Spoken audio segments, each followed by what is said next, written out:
and this is part 2 in a series of lectures based on the content of my best-selling book, Birthright, available now in paperback and Kindle on Amazon.com.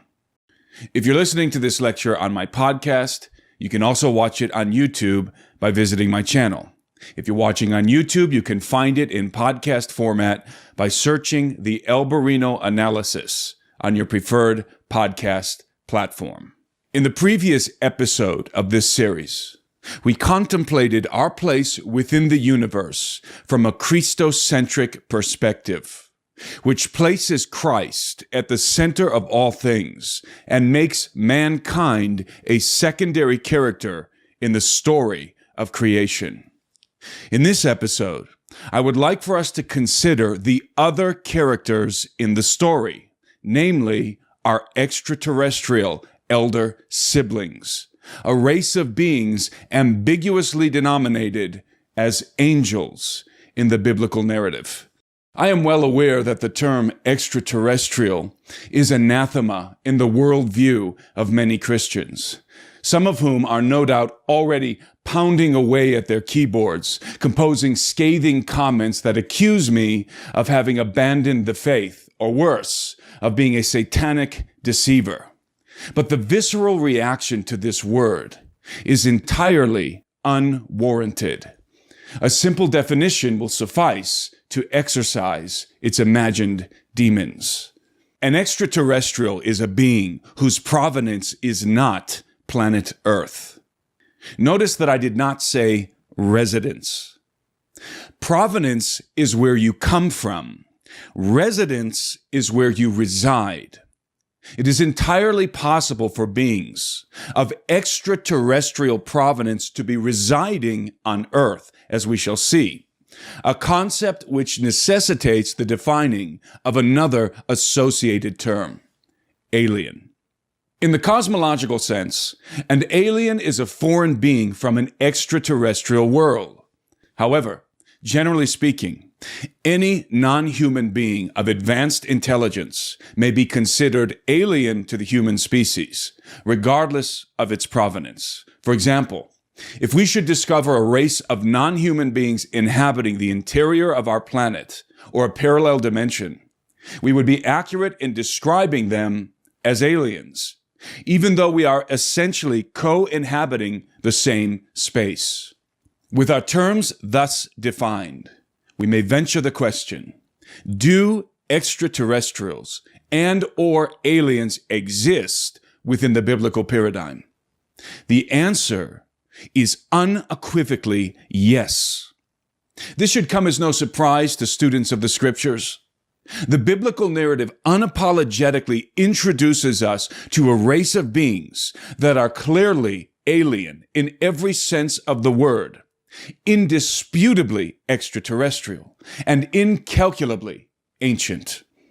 Indeed, these attributes are intentionally exemplified in one of the epithets used to describe them, the morning stars. The extraterrestrial provenance of the morning stars is plainly communicated to Job by the Maker himself. Where were you when I laid the foundations of the earth? Tell me if you have understanding. Who determined its measurements? Surely you know. Or who stretched the line upon it? To what were its foundations fastened? Or who laid its cornerstone when the morning stars sang together and all the sons of God shouted for joy? We may deduce two logical conclusions from these verses.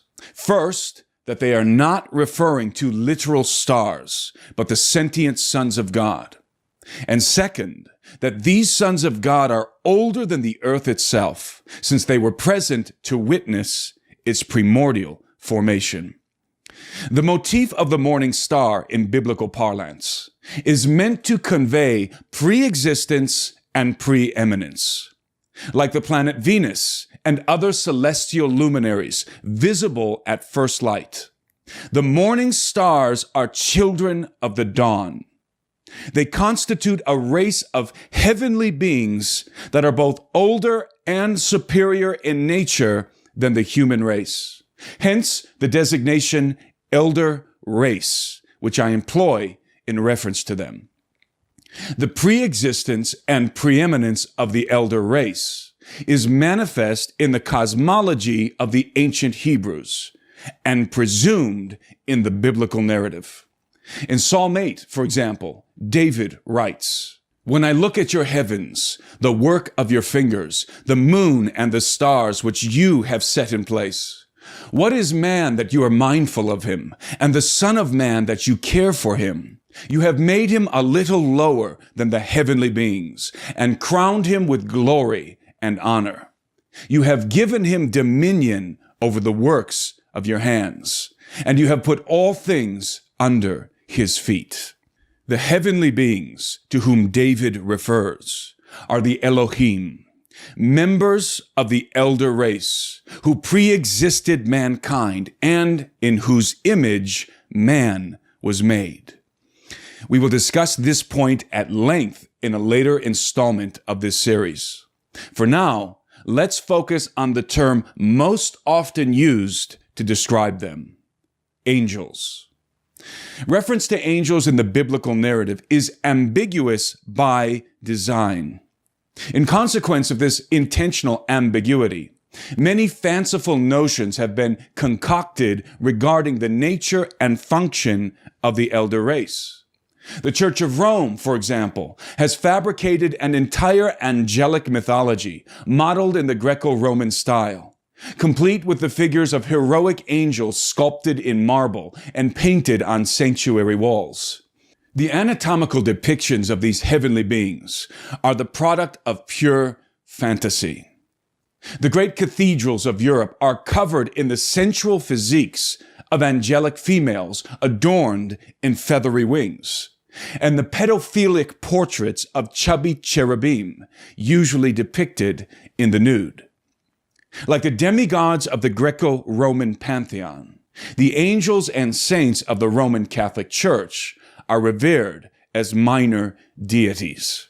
The situation is much the same among certain Protestant evangelicals, who appeal to special revelation and religious superstition in the formulation of their own proprietary blends of angelology.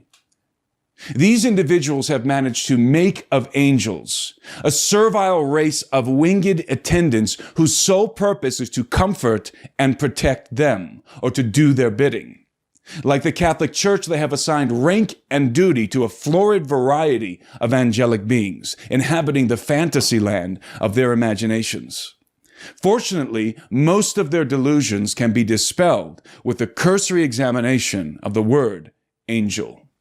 Rendered as malach in the Hebrew and angelos in the Greek, angel simply means messenger and envoy, one who is sent.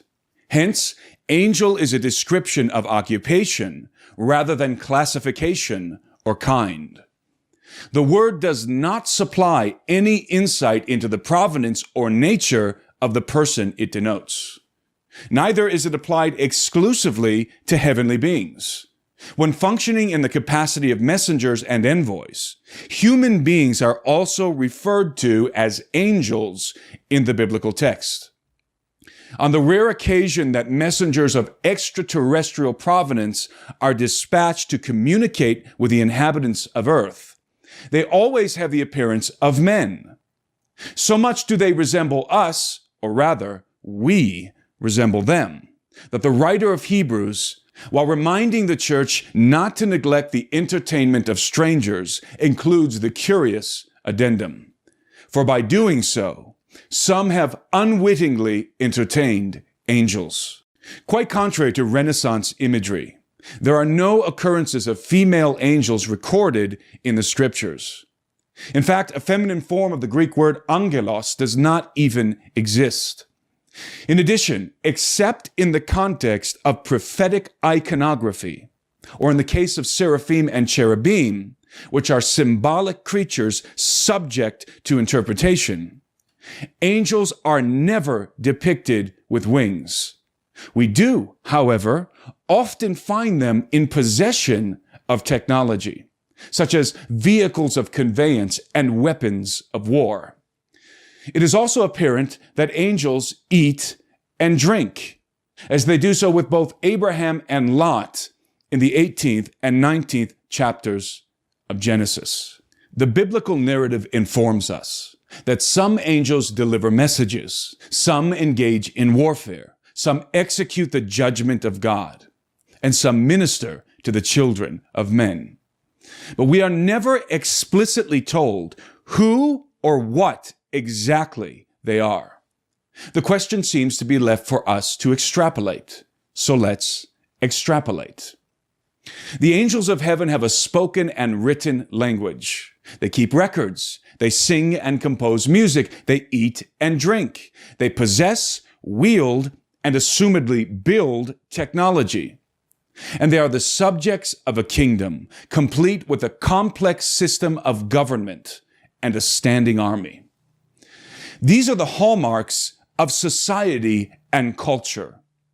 It is therefore rational to conclude that the non-human angelic beings depicted in the scriptures are the citizens of an advanced extraterrestrial civilization that predates our own. Mankind did not invent civilization. He inherited it. The benchmarks of a civilized society, sophisticated bureaucracy, social hierarchy, a criminal justice system, refined spoken and written language, technological advancement, military organization, and so forth, were already existent in the universe before Adam emerged from the earth and clay. In truth, we are the beneficiaries of the elder race, the recipients of their societal institutions, and the co-inheritors of their kingdom. We are also the co-inheritors of their condemnation, should we follow in their rebellion. In summation, the non-human angelic beings depicted in the biblical narrative are unquestionably extraterrestrial in origin and ancient beyond reckoning. They are clearly members of an advanced civilization, which is the predecessor and prototype of our own. And as we will discover in the next lecture, although they are not human, they may be rightly considered our elder siblings. If you wish to further explore the topics featured in this lecture, I encourage you to get my book, Birthright: The Coming Post-Human Apocalypse and the Usurpation of Adam's Dominion on Planet